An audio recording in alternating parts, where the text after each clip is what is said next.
Welcome to the newest episode of Rewind Heroes. I'm your co-host, Greg Compton. And I'm your other co-host, Dan Gaines. This is going to be your weekly video podcast where we talk everything in movies, music, television, everything that Greg and I find cool. Exactly, and we've got some news, we've got a good review to go through, we've got some rants we're going to go on, so I think we should just go ahead and get to the newsreel, don't you think? Let's do it. Let's get to the stuff.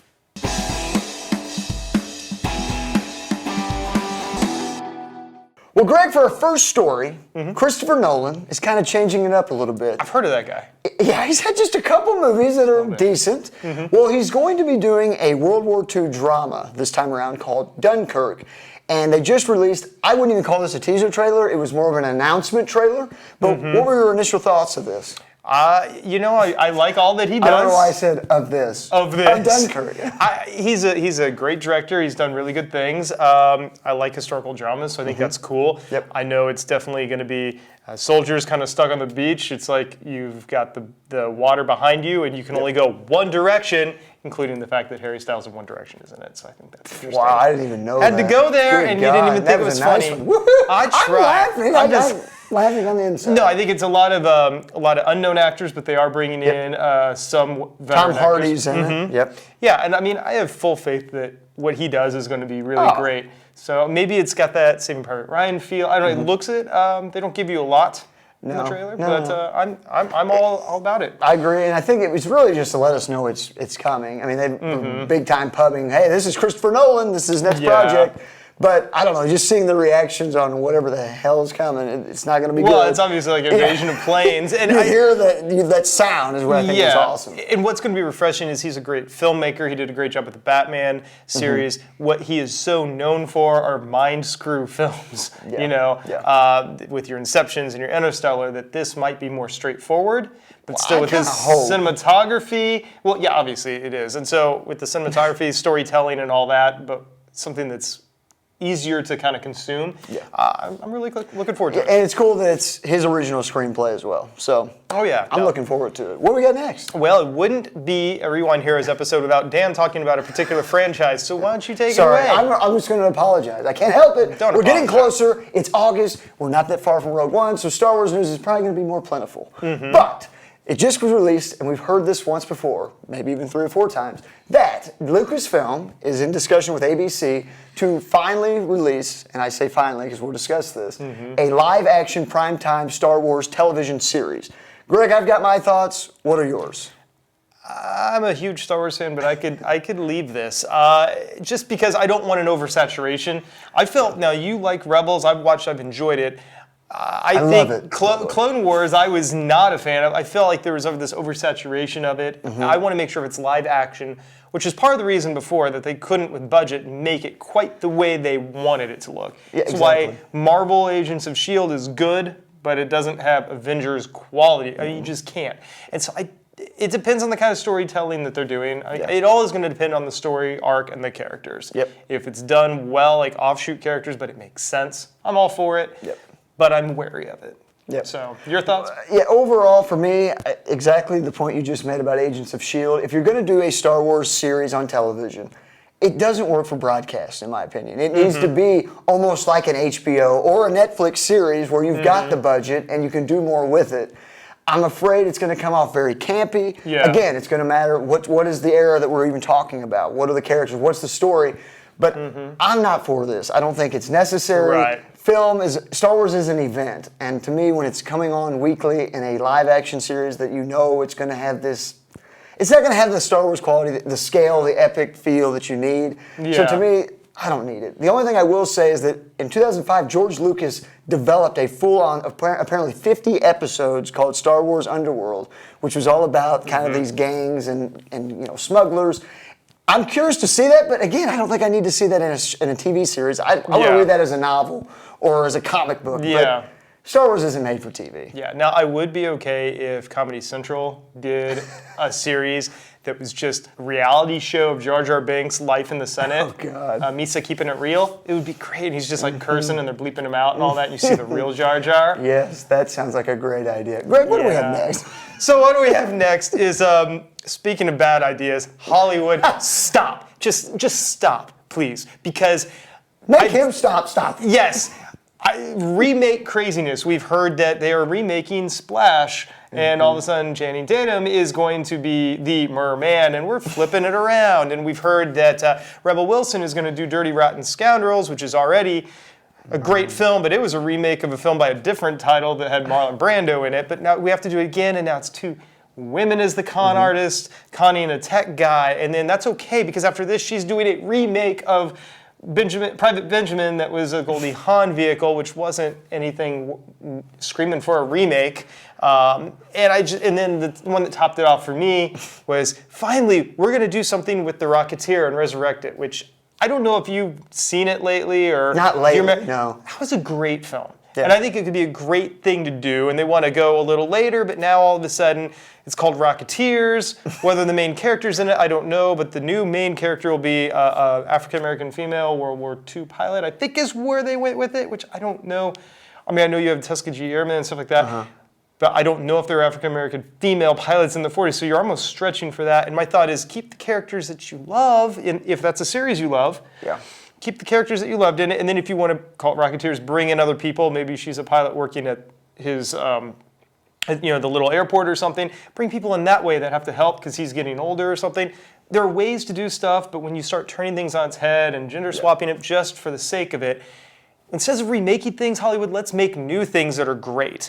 I sit there and I think the Marvel Universe comics are, Thor is now a woman right now, and you've got the Iron Man thing has changed. All these are changing, but yet, Ghostbusters, how well did that really do, the remake? But what you have that's cool is stuff like, I agree, we need more female lead characters. We need more minority characters. We need African-American, like heroes for kids. You know who did it right? Marvel when they did Black Panther. Amazing. Yeah. This is something that's cool. And if there aren't existing things, make new stuff. Hollywood, quit, Because here's my thing. The other thing, because I think comedy is in there, all of a sudden, let's take a male version and swap it. They could have done all-female remake of The Hangover. I don't think that would go over well. But they did do an all-original thing called Bridesmaids, and it was amazing. Yeah. And it was original, and it was different. So when I saw this, I just happened to see, one day I was like, Rocketeers, remake of Splash with Channing Tatum, Dirty Rotten Scoundrels remade right before Private Benjamin. I'm thinking, no, give me something that I've never heard of. Yeah. Give me something cool, something new. And if you want to diversify your talent, I'm all for it. Let's write new things, awesome things, and quit giving people stuff that, it's 20 years old. Maybe because we're a little older now. Yeah.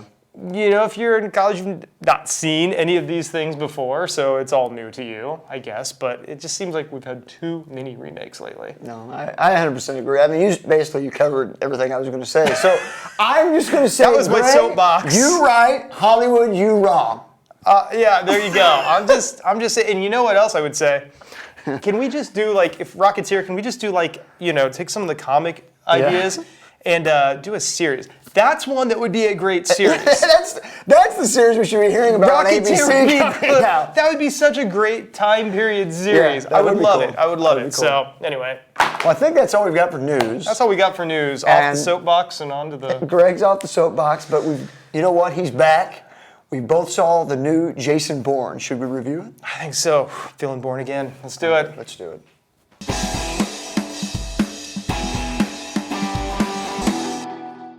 All right, so we got a chance to go see the newest Jason Bourne film titled Jason Bourne. Before I get into it, we break it down. Let's get your opinions. Dan, what do you think? Because I was on my soapbox and didn't shut up. So did you? Oh, so overall, I loved the first three Bourne movies. I thought they were great, all three of them. And I think you and I have had different opinions, even on the original trilogy. Yeah.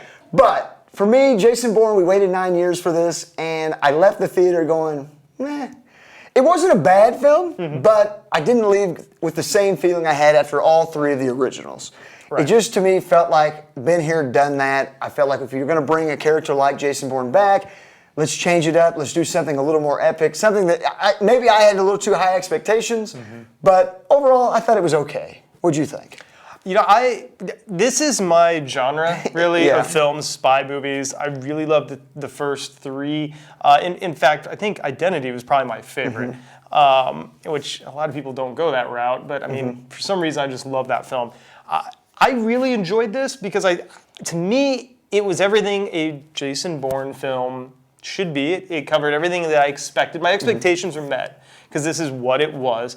I felt like the storyline was a little more straightforward than some of the previous ones. The night before I saw it, I rewatched Ultimatum, and I just feel like this was a little more precise. Yeah. So I really enjoyed it. This is a comeback for Matt Damon as Bourne, a little bit older. That's okay. If you read the books, the character's always been older. Yeah. I thought he did an outstanding job playing the part. I mean, it seems like no time has passed.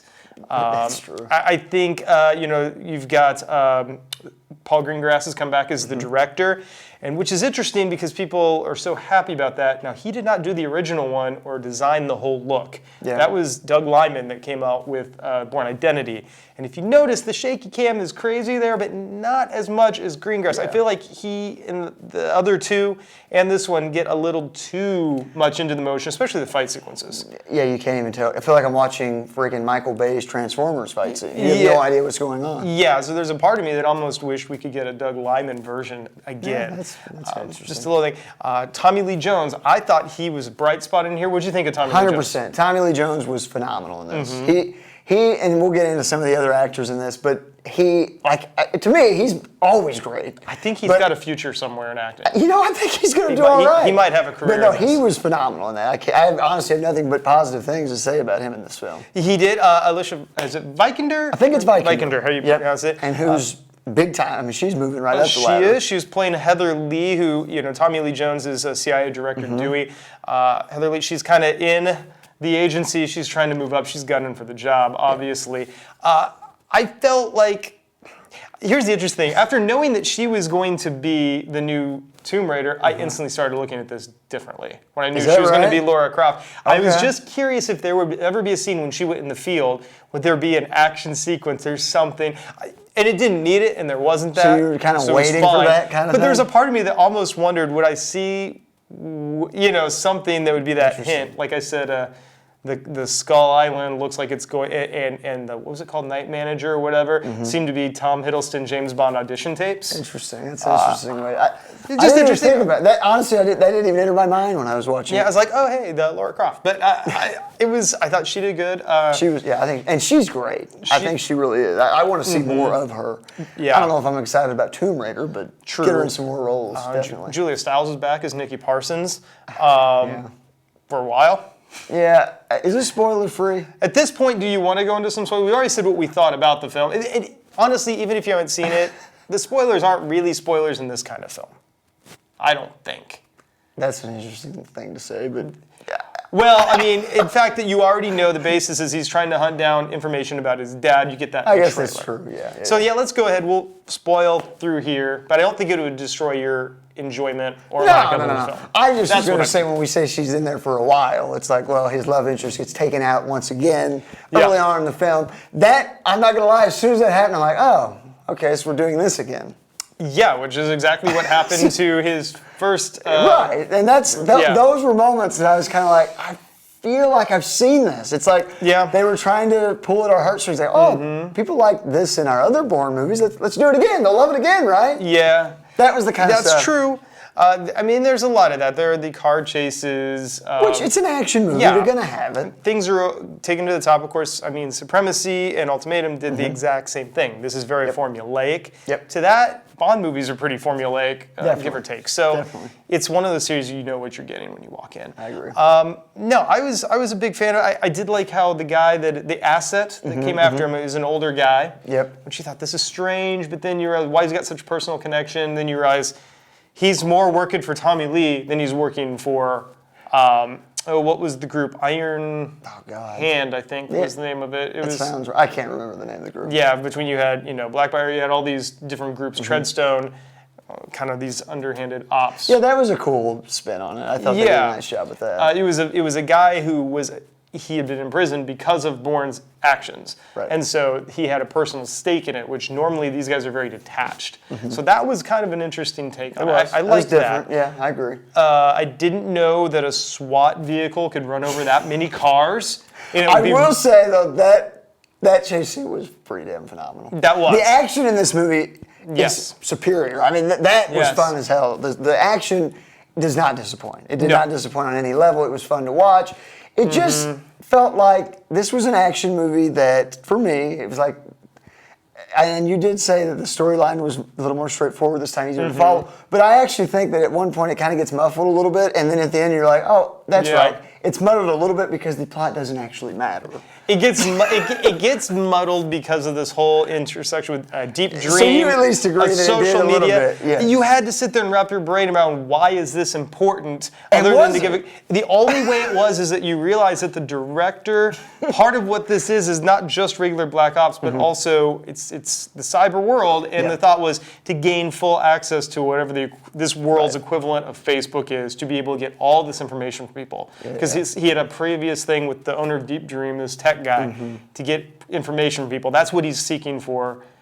So it's a security. So you realize that's what it is. It's about the privacy aspect and the director going in a way that you wouldn't expect the government to go. Gotcha. So I guess that's why it was in there. I wanted, let's think. First movie, he beat someone up with a pen. Yes. Second movie, rolled up newspaper. Third movie, chokes a dude with a book. I was really hoping for something. When there's an importance of a thumb drive, I almost hoped it had been that. But there were great fight sequences. When he's in the casino, there's a point where he rips an arm off a one-arm bandit slot machine. Yeah. And I was like, oh, here we go. Someone's getting their head bashed in with a one-arm bandit. This is great. No, but he does use it to stop an elevator. He did. But come on, were you not like, oh, this is going to be the thing? That did feel like it was going to be. My wife and I just were trying to put bets on what I household. saw you were saying that. Yes, That's we're like, hilarious. what household appliance is he going to whoop somebody with? All right, so overall then, yeah, where would it rank for you? And I'm not counting the Jeremy Renner one. Out of these 4 Bourne films, where would you put it in order? Identity, definitely the first. I would put this probably third. I liked it better than Ultimatum. You still liked it better than Ultimatum? 2 days back to back. Okay. I kind of liked it a little bit more. I think that got muddied. Yep. Not enough dialogue in that. I mean, that was definitely a movie for excuse for action at the end. Let's tie it up. That's true. The problem with this is I don't feel like there's a satisfying end. Yeah. I mean, there is an end. Bourne gets information he needs, but throughout the whole thing, you realize he's always going to be tormented by his past, can't come in from the cold. Yep. And he still walks away more knowledge, but still a loner, still, people he loves are gone, and not much has changed, which leaves it for another one, which, if you read the books, he's in his mid-50s, I believe, by the original Ultimatum, and he's taking on a character in his 60s that's the villain that is not in any of the books, but is the main villain of not in any of the movies, but is the main villain in all the books. Sure. And it's a showdown by 2 guys playing a young man's game of espionage, and like the physical fatigue of it. So if they wanted to do another Bourne movie later on and have some villain that comes from his past that maybe we haven't seen, but maybe somebody when he was under Jason Bourne, and you're fighting something for your life. I mean, Bourne in the books is married to, I believe her name was Marie, the woman that's killed in Supremacy. He's married to her, they have children, and he's having to protect his family. That was a great idea. I think they kind of missed the boat on that a little with these. Yes. Wouldn't have been great if Nikki was still around, because they make it seem in Ultimatum like there had been a past that you never really saw. That's true. And what if they got together and then you have another movie in 5 years and they've got kids and some past threat comes to threaten that and he has to go all cool husband-dad mode. Yeah. I think it's been a missed opportunity in the series. Yeah. But I would recommend, if you like spy movies, you know what you're getting. And don't get me wrong, I enjoyed the movie. It just wasn't my favorite Bourne movie. Where would you rank it? Last? For me, it would be last. My favorite, Supremacy, then Identity, Ultimatum, then Bourne. So pretty close. All right. Well, I think that's even if you watch this and haven't seen it, I think you still could go out and see it. I don't think those small moments really ruin anything for you. Not. And we didn't really get into the plot on there. His dad is involved with Treadstone and the creation. We'll leave it at that. That's enough for him to want to know more. So I agree. Cool. So should we go ahead and get into some recommendations? Let's do it.